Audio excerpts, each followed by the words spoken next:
Welcome back to the Medium Cool Show. Today we got our special guest again from the Cinebums Podcast, Jake Mueller. Third time's the charm, baby. Yeah, dude. He's back again. Today we're going to be talking about the 1979 musical comedy drama, All That Jazz, written and directed by the one and only legendary director, Bob Fosse, baby. I'm a fan of Bob Fosse. I'm a big fan of Bob Fosse. Yeah, ever since I saw Star 80, I've been like just totally in it. Like the way he shoots, the way he edits things, so clean and so unique too. Yeah, and this is Jake, you want to say something? Isn't this your favorite movie of all time?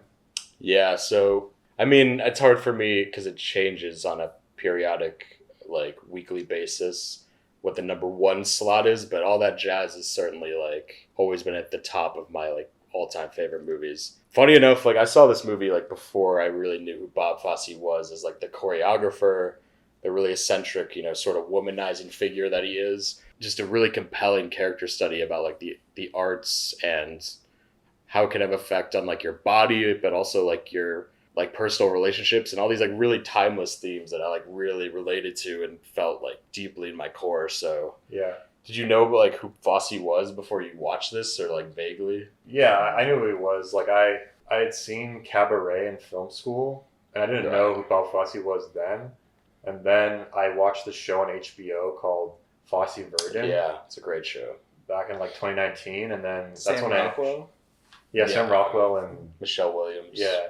And then so I knew he was then, definitely. And then I watched Star 80 because they talked about it on the Video Archives podcast with Quentin Tarantino and Roger Avery.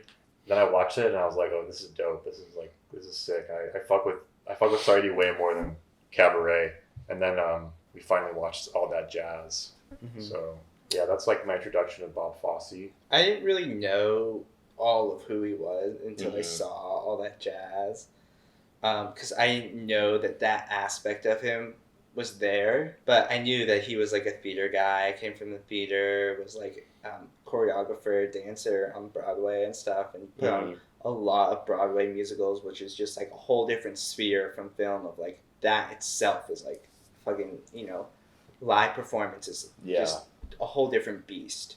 It's always so interesting when like those people are able to like cross over. So I knew of him in that sense, but no, I didn't know that he had all these kind of qualities to him. Sure. I just knew him as like a filmmaker that came from Broadway. It is one of the most like revealing portraits of oneself that's like ever been put on screen. And like Cabaret was a huge hit, and then he went on to like literally overwork himself with like the Lenny Bruce biopic, and he did all these stage productions, and he had a heart attack, and then like All That Jazz kind of chronicles Joe Gideon, who's like I guess a stand-in for Bob Fosse, played brilliantly by Roy Scheider. Oh my god, so brilliant. Amazing performance. Man. He like loses himself in the role, and like you kind of forget it's Roy Scheider, because I definitely felt that way. I'm like, oh, this is Roy Scheider, like I'm like, this is Jaws. I've just seen his face so many times. I'm just Jaws and just associate, and then when the movie like goes on, he just melts into the role, and he's a totally different character than like what you're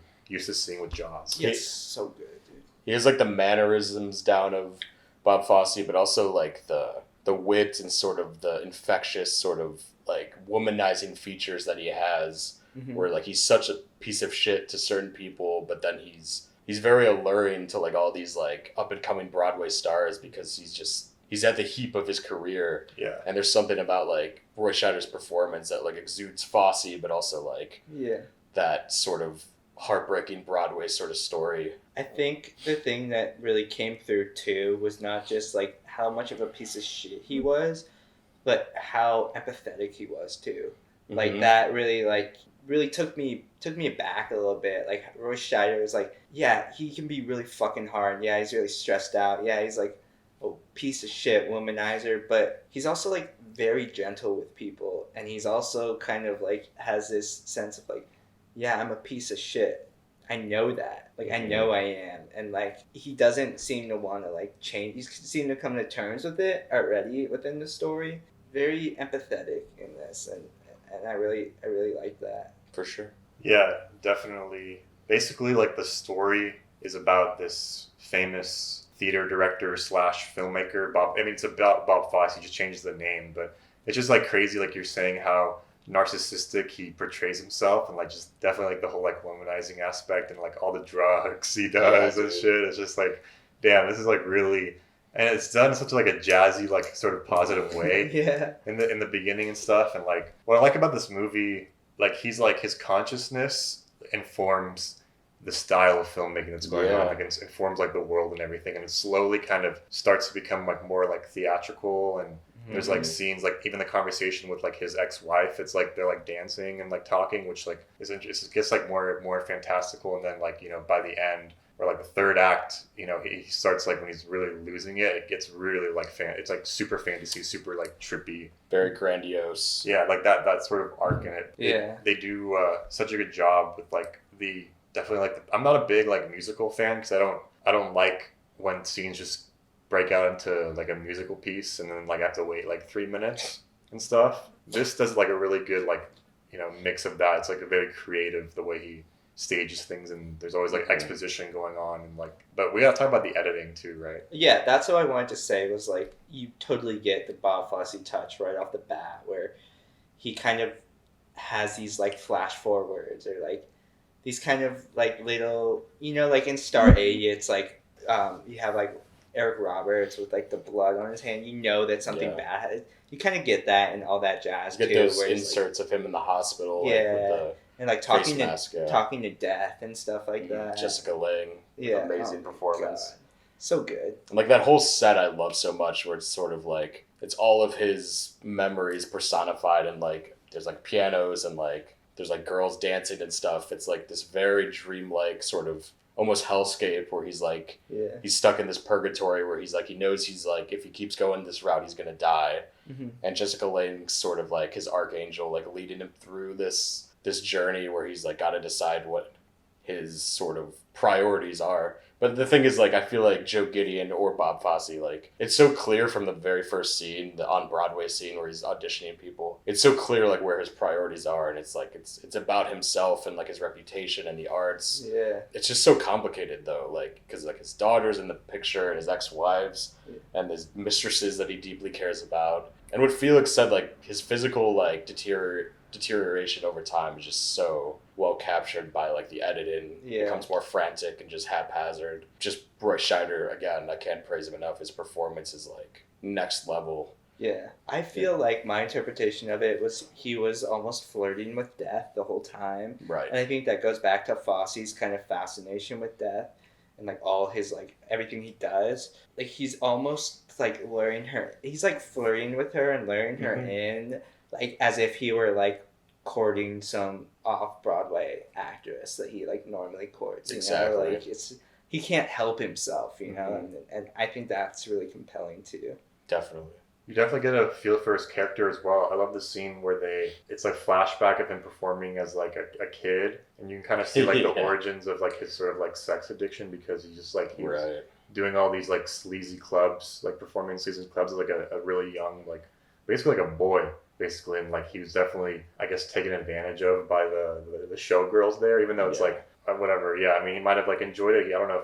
But that's kind of exposed with like the flashbacks, and you kind of get a sense of, okay, this is like why he's so oversexed, just so into sex because of this thing that happened to him when he was younger and shit. And then I also love the opening scene too. It's the editing of the casting of the dancing, the play. And just how how packed like the room is with like dancers, and like his sort of approach, and like the people watching, like the way that scene's edited, and like the perspective shifts from like it's just so astounding. And like they really set like one of my favorite opening scenes, because it sets the stage for like the editing style, the character himself, and like the visual aesthetics of the whole movie. Just and I want to say like one of my favorite scenes of all time. It is in like halfway through when he like it's right before his health kick takes the turn for the worst, and he's like presents the producers like the dance that he's been working on, and is like really hypersexualized. I love that. Just super, because it's like on one hand I think it's like Fosse's like grappling with the fact that no one like understands his art and his choreography, and maybe that's like what will send him to to death's door before like his heart attack would. Those things happen simultaneously. I think is so interesting. It's something I like picked up on later on. Not to mention that sequence is just so fucking crazy and beautiful. Yeah. Oh my god, it's so good because it's almost like, you know, I'm just gonna use this as an example because it's the first one that comes to mind. But like Mulholland Drive, when she's doing like the monologue that she's gonna read, and she reads it a certain way, you know, and you have an expectation as the audience of like what you're gonna see. And then she goes and does the reading and it's completely different. Yeah. And it's like very sexualized and stuff. And that's how I feel this was. It like kind of plays with your expectation of the audience of like, this is like a Showtime thing. Mm-hmm. But then like you get to it and it's like the very lights dim. Yeah. Yeah. Like, God. Like, so cool. It just describes Fosse so just perfectly without any dialogue or like anything. I just love it. His wife's like, this might be the best work you've ever done. And I'm just like, oh. And she calls him like a piece of shit or something afterwards. Yeah, and then he's always just smoking a cigarette. Dude, he's always in the shower. Yeah. What do you think of that opening scene? Like that's just like done over and over again. Of, like, I love it. The montage, The repetition. when he takes the Dexedrine and he's So he's on. Does he drink in the movie too? Is he drinking as well? It's not really shown, but I think it's implied. I know that he's taking Dexedrine, which is like a methamphetamine type drug. I know that Hugh Hefner was on it a lot too. You know, he's like smoking and just like exhausting himself, I guess. So, but he's not. I guess it's not. It's mostly uppers, right? Because Yeah, it's like nicotine and like because it's like he needs to keep working. Yeah, and maybe I think he maybe drinks when he's like the day is over or whatever. And there's a scene of the fucking doctor listening to his heart and stuff. Yeah. The doctor's like coughing like hella. And the doctor's like fucked up, dude. He's like, you're fine. So good. You're fine. Yeah, that's so funny. Yeah. And then one other thing I don't want to forget to mention is John Lithgow's character. I was just about to say that. The replacement director, Yeah, like John Lithgow's character is... He's such a fucking asshole, too. Such a swarmy guy. Yeah, he's definitely like a weasel in this, but he's like young. It's like a young John Lithgow, and he's... It's a blowout, Yeah. But there's scenes... So I was first thinking this movie is all going to be from the perspective of Bob Fosse, John Gideon. But there's actually scenes where he's not in it, and that the scene with John Lithgow, like the scene with John Lithgow, he's actually not in. So it's not entirely like first person view. So he kind of like cheats that sort of going through the perspective of the character sometimes with the cinematic, like the editing and stuff, like the structure of the story. For sure. I think though that scene with Lithgow is like it's his anxiety of like his worst nightmare is being replaced by like some hack. Director that's in it for the money. So I feel like that's he's not present for that. You're right. I think it's like I'm sure when he had his heart attack in real life, I bet that was like his first thought was like, fuck, they're gonna replace me with some hack. So in a way it's his subconscious, I feel like having like a panic attack about it. My interpretation. There's definitely those scenes. He's not there at those. I love the scenes where they're all negotiating the deal and stuff, and they're like, if he dies before this date, then you get 100%, you get $1 million in insurance. And Wallace Shawn's there. Wallace Shawn is like, you're gonna have the most profitable non-opening of all time without ever opening. I love those scenes too. John Lithgow, he's like a legend, but he's definitely like a weaselly guy. But he's a great weasel. I love, my favorite scene personally is when he starts to like really fade away. It gets really like eccentric with the performances and stuff, and I love the one where like they're filming his wife and daughter and his mistress dancing, and like Joe Gideon is like talking to himself in the bed, like he's like directed. He's like musical. Should we print it? We have to print it. We gotta move on. And like he's like, you missed your mark. All right, just cut it. Let's just cut it. It starts turning all of his like personal tragedies into very extravagant musical numbers, like you said. That one's just really fucking creative in my opinion. Very so backstagey. Good. Like you can see all the lights and everything. You just like the camera movement going over the stage and like so good. Did you guys know that Stanley Kubrick? He always said this was like one of the greatest films he'd ever seen.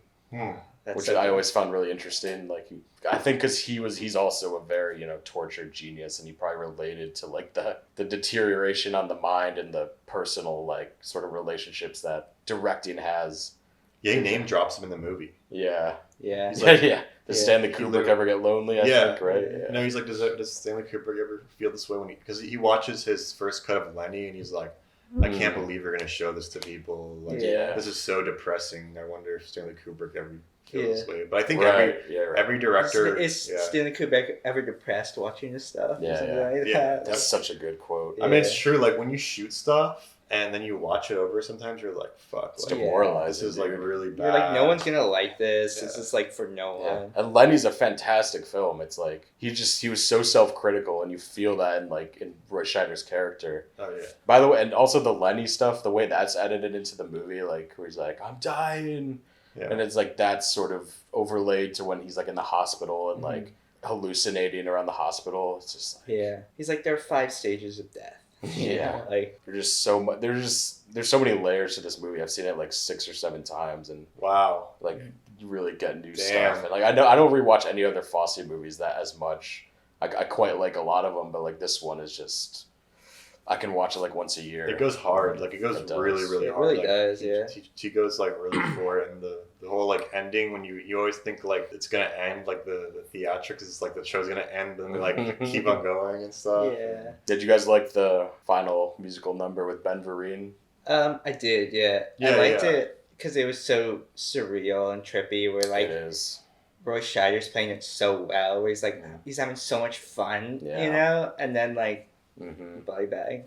And then he kind of like when he starts like hugging everyone in the audience and they kind of give him like one last bit of validation, like his daughter and like the producer John Lithgow's there. It's just like it feels like a fever dream, like a nightmare you would have like right before you die. And it's like I'm sure that's what he was thinking, you know, for like sure. And he came through on the other side and he's probably like thinking, what if it went a different way? You know, like and he's like, I'm sorry if I die. I'm sorry for the way I treated you. If I live, I'm sorry for the way I'm gonna treat you. Yeah. He's like, what does he say? He's like, no, why aren't you with her? You like her a lot. He's like, that's why I can't be with her because I can't fucking put her through that shit.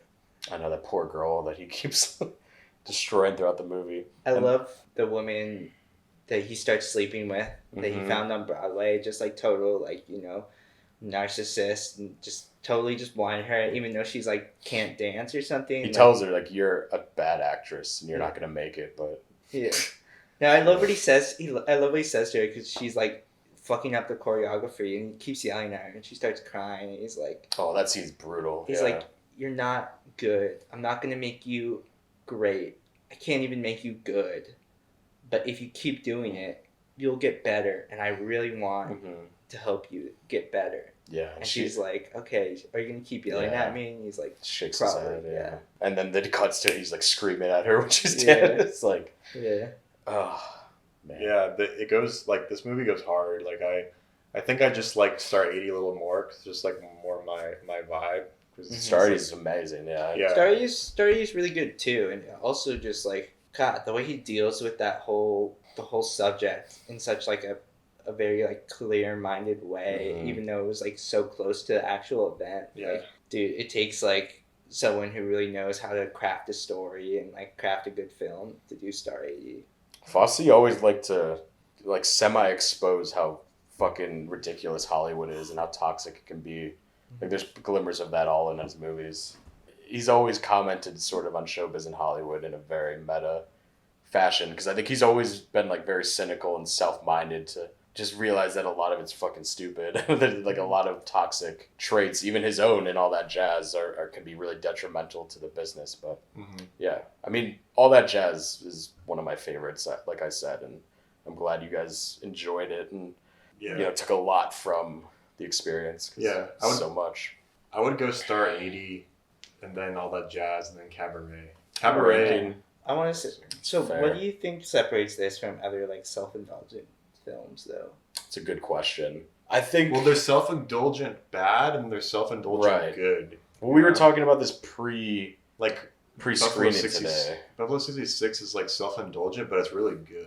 You know? I think it's the sheer like honesty and if it's unapologetic about itself, you know, and if it's self-critical of itself, because like Buffalo 66, like you said, and All That Jazz though it's really self-reflective, but also Yeah, like very, really honest. they're really fucking hard on themselves. Yeah.